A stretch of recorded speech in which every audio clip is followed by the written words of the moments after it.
যদি শেখ হাসিনার প্রসঙ্গ আনি অর্থাৎ আওয়ামী লীগ দলটার প্রসঙ্গ আনি, আমরা বিগত দিনে অর্থাৎ যখন অন্তর্বর্তীকালীন সরকার আসার পর যখন তোলপাড় হইতেছে, অনেকেই বলতেছে যে আওয়ামী লীগের রাজনীতি বন্ধ করতে হবে, একদল বলছে আওয়ামী লীগের রাজনীতি বন্ধ করতে হবে, এটা চাইছিল ছাত্ররা। তখন কিন্তু আজকের যারা ক্ষমতায় তারা বলছিল কোনো রাজনৈতিক দল নিষিদ্ধ করার পক্ষপাতী আমরা নই।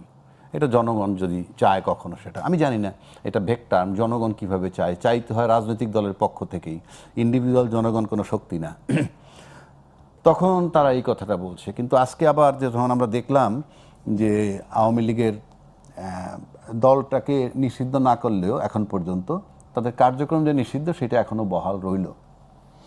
এখন আপনি যদি গণতান্ত্রিক সরকারের দিকে তাকান, গণতন্ত্রের মূল্যায়নের দিকে তাকান, তাইলে যারা অপরাধী তাদের বিচার হইতে থাকবে, এবং যারা অপরাধী নয়, এমন যদি অপরাধী নয় আমরা কেমনে ধরবো? প্রাথমিকভাবে ধরতে পারেন যারা অন্তত তালিকাভুক্ত আসামি হয়েছে তাদেরকে আমরা যদি প্রাথমিকভাবে তো আসামি ধরি, এদেরকে বাদ দিয়ে আপনি তাদের রাজনীতি করার অধিকারটা যদি দেয় আজকে গণতান্ত্রিক সরকার, সেটা নিয়ে আমি বিরোধিতা করব না। এখন ওনারা কার্যক্রমটাকে বহাল রাখছে, যে নিষিদ্ধ করছিল ওই সরকার, এবং তখন বলা হয়েছিল যে অ্যাডমিনিস্ট্রেটিভ অর্ডার দিয়ে এগুলো করা যায় না। তখন তো অ্যাডমিনিস্ট্রেটিভ অর্ডার দিয়ে হয়েছে আলটিমেটলি, কিন্তু সেটাকে যখন আজকে রূপান্তর করলো, মানে আইনি রূপ দিল যে আপাতত যতদিন পর্যন্ত ইয়ে না হয় এটা, তাহলে তাদের কার্যক্রমটা ইয়ে থাকতেছে, স্টপ থাকতেছে। এখন এখানে একটা বিষয় আছে আমার যেটা ভাবনার বিষয়, তাহলে কি এখন পর্যন্ত আমরা যতটুকু জানি, আজকে প্রায় 1.5 বছর গড়ায় 2 বছরের কাছাকাছি যাচ্ছি আমরা, এখন পর্যন্ত কিন্তু আমরা শুনি নাই যে আওয়ামী লীগের পক্ষ থেকে, কারণ শেখ হাসিনা যেহেতু এখনও কথা বলেন, ফোনে কথা বলেন, নানানভাবে যোগাযোগ হয়, আমি চোখে না দেখলেও বিশ্বাস করি, সেক্ষেত্রে আমরা এখনও শুনি নাই যে উনি কোনো ব্যক্তিরে ভারপ্রাপ্ত সভাপতি বানাইছেন কিংবা কাউকে দায়িত্ব দিছেন। আমি এমনও শুনছি যে শোনা কথা বলা ঠিক না, তারপরেও সোশ্যাল মিডিয়াগুলো আসে যে ফাইনালি শেখ রেহানার ছেলে পর্যন্ত নাকি গিয়ে দেখা করছিল এবং তাকে প্রস্তাব দেওয়া হয়েছিল, কোন পক্ষ থেকে সেটা আমরা জানি না, কিন্তু উনি রাজি হননি। অর্থাৎ দলের সভাপতি পদটা উনি এখনও ছাড়ছেন না, এবং সভাপতি পদটা না ছাড়লে তো ন্যাচারালি আপনি পার্টিটা যেহেতু একটা পরিবার কেন্দ্রিক, এখনও বাংলাদেশে আওয়ামী লীগের কারো ক্ষমতা নাই যে নিজে ঘোষণা করবে যে আমি আওয়ামী লীগের সভাপতি। সেকেন্ড ম্যান থার্ড ম্যান কেউ তাকে মানবে না, কিন্তু উনি বললে মানবে। তাহলে এখনও উনি ক্ষমতার দিকে মারাত্মকভাবে লোভী, এবং যে দেশ তাকে আশ্রয় দিছে আমার ধারণা সময়ের ব্যবধানে, তারা এখন মাইনাস করছে কিনা আমি জানি না, কিন্তু সময়ের ব্যবধানে তার প্রয়োজন ফুরিয়ে গেলে ওটা ফেলে দিবে। কারণ রাজনীতিতে এই ব্যক্তিগত কোনো প্রেম নাই, এখানে গিভ অ্যান্ড টেক, স্বার্থ থাকতে হবে, এবং এটা কোনো অপরাধ নয়। আমি আমার দেশ দেখব, প্রতিবেশী দেশ তার দেশ দেখবে, আমেরিকা তার দেশ দেখবে, চায়না তার দেশ দেখবে, বরং আমার দেশে বসে কেউ যদি অন্য দেশ দেখে, সে তাকে আমি চিনি বা না চিনি, আমি তাকে একটা কীটপতঙ্গের চেয়েও বেশি ঘৃণা করি। আমি বলছি না কে করে, যে যদি কেউ করে তাকে আমি কীটপতঙ্গের চেয়েও ঘৃণা করি। এখন আসেন, এই যে এত বড় একটা দল আমরা বলি আওয়ামী লীগ দল, তার এটা যখন নিষিদ্ধ করতে পারছে, তাহলে আমার প্রশ্ন যে আওয়ামী লীগ যে ক্ষমতাবান ছিল, কিংবা যাদের ব্লেসিংস তার উপরে বেশি ছিল, কিংবা যেই স্টেক হোল্ডাররা তাকে ভালোবাসতো, বা ভালোবাসতো মানে কাজের জন্য, তাদের কাছে তার প্রয়োজন ফুরিয়ে গেছে কিনা, 1, 2 বিকল্পকে কেউ জায়গাটা দখল করছে কিনা।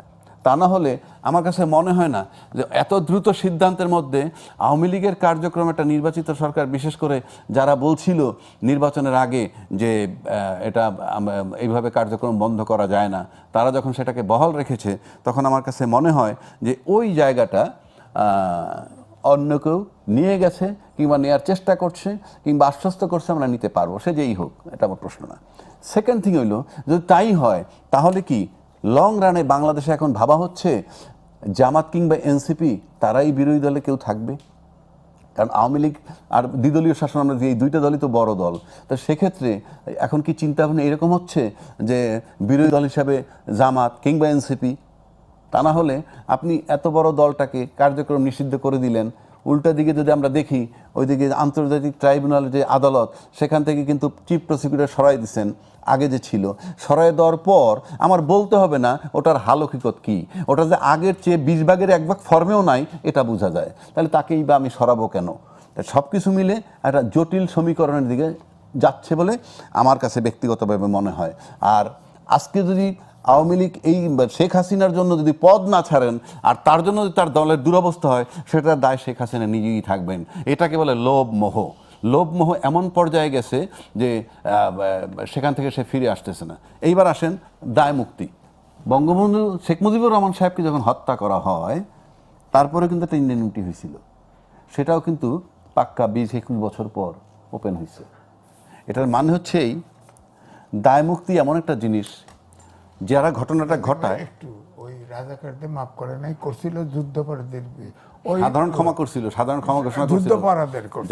যাকেই করুক যুদ্ধাপরাধী সাধারণ ক্ষমা, 179 জন তখন পাকিস্তানে চলে গেছে, সাধারণ ক্ষমা ঘোষণা করছিল বঙ্গবন্ধু। আমি সেটা বলছি।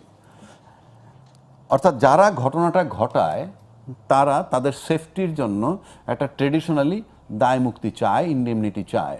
কিন্তু বাংলাদেশে এখন ইন্ডেমনিটির উপরে মানুষ আস্থা এই কারণে নাই, অতীতে যেহেতু রিওপেন হয়ে গেছে, রিওপেন হওয়ার পর যখন বিচার আচার হয়েছে, এখন আর ইন্ডেমনিটির উপরে আস্থা থাকার কথা না, নাম্বার 1। নাম্বার 2, দায় মুক্তি সনদ আপনি দিলেন কাদেরকে? যারা ঘটনাটা ঘটাইলো অভ্যুত্থানের নামে, ফ্রন্ট লাইনে যারা ছিল। এখন যে যত কথাই বলুক, আপনাদের সবাই ক্লেম করেন যে আমরা সবাই ছিলাম, তাহলে জুলাই সনদ বাস্তবায়নের জন্য এত জটিলতার কোনো কারণ নাই। তার মানে এখানে গন্ডগোল আছে।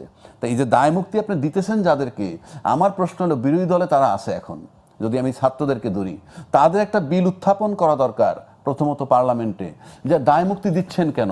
দায় মুক্তি মানে আই হ্যাভ কমিটেড সাম রং, যেটাকে আপনি উত্থাপন করা যাবে না বলে আমাকে ধামাচাপা দিচ্ছেন কেন? আগে পার্লামেন্টে বিল আনেন যে আমরা যে জুলাই অভ্যুত্থানটা করছিলাম সেটা কোনো সন্ত্রাসী ঘটনা নাকি এটা জাতির জন্য প্রয়োজন ছিল এবং সঠিক সময়ে সঠিক সিদ্ধান্ত নিয়েছে এবং এরা অগ্রণী ভূমিকা পালন করছে। এইভাবে একটা বিল আনা খুব জরুরি। কিসের দায় মুক্তি? দায় মুক্তি মানে হচ্ছে এরকম, আমি তখন ইস্পানিতে পড়ি হোস্টেলে, আমাকে সাম মেজর ছিল ওখানকার সেক্রেটারি, সে আইসে আমাকে ডাইকে বলতেছে আমার বিরুদ্ধে কমপ্লেন হয়েছে। লাস্টলি আমার নানানভাবে আমি এগুলো করি নাই। সবশেষে কি বলছে জানেন? সে তুমি বলো যে আর কোনোদিন করবা না। আমি কি এটা বলবো মানে কি আমি কি করছি? আপনি যদি বলেন যে আমি আর করবো না, মানে আমি করছি, আমি তো করিই নাই। তা প্রশ্ন হচ্ছে যে এটা দায় মুক্তি আপনি দিবেন কেন? দায় মুক্তি তখন হয় যে এটাকে যদি অপরাধ হিসেবে গণ্য করা হয়। আপনি কি সন্ত্রাসী ঘটনা হিসাবে কিংবা রাষ্ট্রদ্রোহী হিসাবে কিভাবে গণ্য করতেছেন? গণ্য করলে দায় মুক্তি, গণ্য করলে ছাত্ররা বা এটা মানবে কেন? ছাত্ররা চাইছে এটা।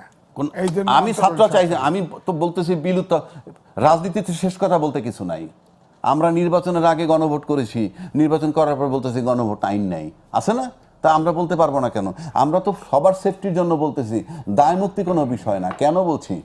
এইটার সাথে জুলাই সনদের বাস্তবায়নটা রিলেটেড। জুলাই সনদের সাথে দুইটা পক্ষ বিপদগ্রস্ত যদি বাস্তবায়ন না করে। দুই পক্ষ বিপদগ্রস্ত। প্রথম পক্ষ কারা? প্রথম পক্ষ হইল এই যে যারা আন্দোলন করছে, অভ্যুত্থান করছে, যারা যাদেরকে আপনি দায় মুক্তি দিচ্ছেন।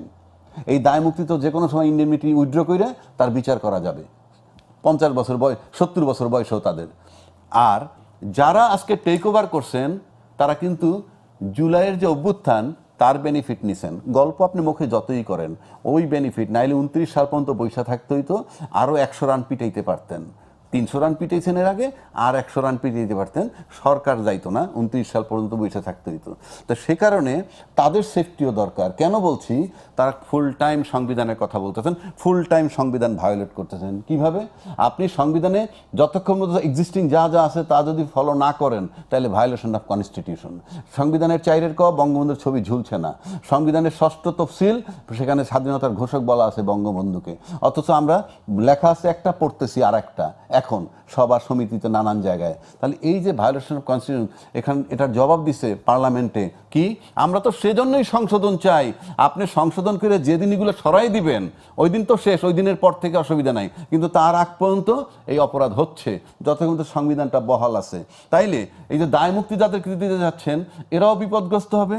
আর যে কোনো সরকার ক্ষমতায় এসে সংবিধান যতই সংশোধন করেন, এই যে সময়টায় আপনি সংবিধান ভায়োলেট করছেন সেটার জন্য আপনার বিরুদ্ধে ক্রিমিনাল প্রসিডিং ড্র হবে। যেটা আজিজ ভাই বললো, ক্রিমিনাল প্রসিডিংয়ের কোনো মেয়াদ নাই, এটা তামাদি হয় না। সে কারণে আমি বলতেছি এই দুই পক্ষের সেফটির জন্য this is only the door.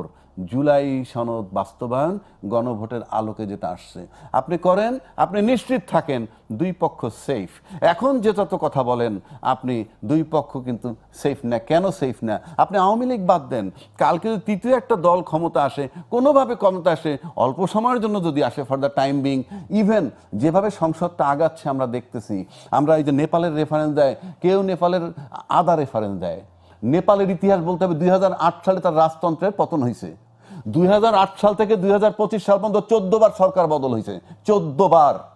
আপনি বুঝেন 17 বছরে 14 বার সরকার বদল হওয়ার মানে আনস্টেবল সিচুয়েশন। আমারও কিন্তু 24-এর 7ই জানুয়ারির পর থেকে একটা সরকার 6 মাসে গেল গা, শেখ হাসিনা। তারপর অন্তর্বর্তী সরকার ইউনূস সাহেব আসলেন, 1.5 বছরে গেলেন গিয়ে। এখন একটা সরকার আসলেন, ফ্রম ডে ওয়ান বিরোধ তৈরি হইতেছে। এবং যেভাবে হচ্ছে আপনি কিন্তু পার্লামেন্টের থেকে তারা বাইরে বেরিয়ে যাবে। কেন বেরিয়ে যাবে? তার তো কোনো ইউজ নাই, তার তো কোনো প্রয়োজন নাই। আপনি 2/3 মেজরিটি আপনার হাতে আছে, আপনি চিবায় যেভাবে মন চায় সেভাবে আপনি পার্লামেন্টে চালাবেন। সুতরাং আপনি নেপালের উদাহরণ খালি লাস্ট লাইনটা দেন কেন। আমার এখানে যখন বঙ্গভবনে ছিল তখন অন্যান্য রাজনৈতিক দল ছিলেন না। সেদিন দেখলাম পার্লামেন্টে একজন সিনিয়র রাজনীতিবিদ, ওই বাচ্চাদের তুলনায়, মানে হাসনাত আবদুল্লাদের তুলনায় অনেক সিনিয়র, সে বইলে ফেলতেছে বিপ্লবী সরকার গঠন করেন নাই কেন। আমি আবার তাকে জবাব দিচ্ছি, আপনি বঙ্গভবনে ছিলেন না, আপনি বলেন নাই কেন? আপনি তার উপরে এই ব্লেম গেম চলতেছে বাংলাদেশে। সুতরাং আমি ফিউচার খুব যে ভালো দেখতেছি তা না, কারণ ফ্রম ডে ওয়ান আপনি সংঘর্ষে গেলেন, আপনি প্রতিশ্রুতি দিয়ে আসলেন গণভোট পাশ করবেন সব, আর এখন এসে সব আপনি রিভার্স করে ফেলতেন, সরে যাচ্ছেন। তাতে দুই পক্ষ বিপদগ্রস্ত, কোনো সন্দেহ নাই। এবং এই দুই পক্ষের সেফটির জন্য জুলাই বাস্তবায়ন অর্থাৎ সংবিধান সংস্কার করা খুবই জরুরি, এবং সেটাই দুই পক্ষকে সেফ করবে। তা না হলে এর কনসিকুয়েন্স কি হবে আমরা জানি না।